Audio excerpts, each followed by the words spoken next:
it'll tide us over till morning. I know that me personally, whenever I want like a dessert, I always want cake, but never have the time to make it. So today I'm going to be showing you how to make a cake in just minutes. I like to call this a mug cake.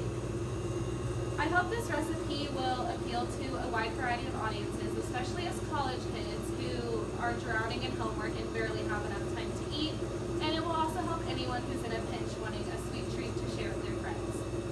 So step number one is to find what recipe you're going to use.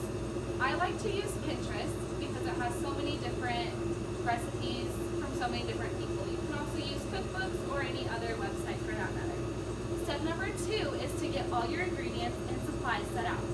The ingredients for this mug cake are flour, baking powder, milk, sugar, butter, 1 egg, and vanilla extract.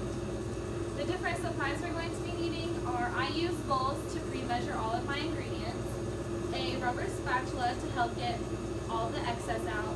I'm using a fork as my whisk because I think it works better, a 16-ounce mug, and then a microwave to cook. You're also going to need your measuring utensils for liquids and solids because they might not always match up. Step number three is our mixing. So first we're going to take our dry ingredients, which is 5 tablespoons of flour and a 1/4 teaspoon of baking powder. And we're just going to mix those together and then set it aside while we mix our wet ingredients.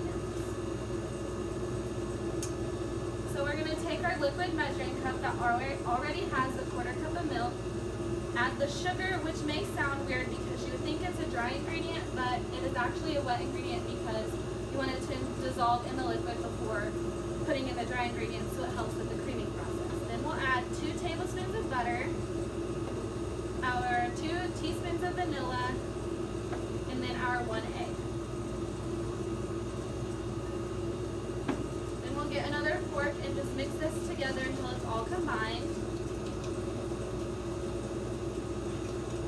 And then we'll be adding it to our dry ingredients and mixing those together.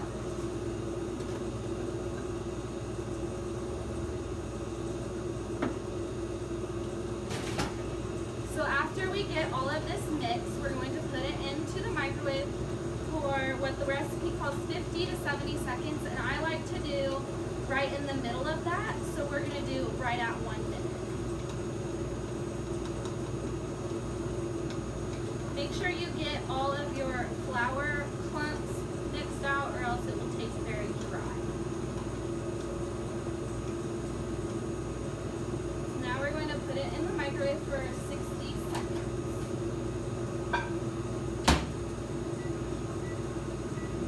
As you're cooking, you can kind of start to clean up your workspace. What I like to do is just stack all my measuring bowls together and then set those aside. Depending on how much of your cake will be stuck to your mug after you have enjoyed it will depend if you need to soak it or however long you need to wash it. Your wet ingredient mixing bowl may also need to be soaked.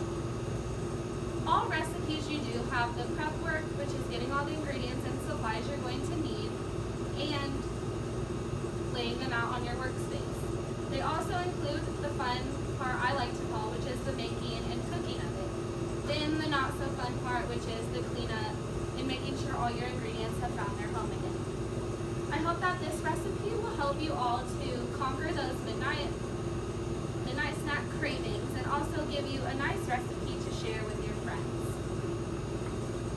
So after this, we will only have one more step.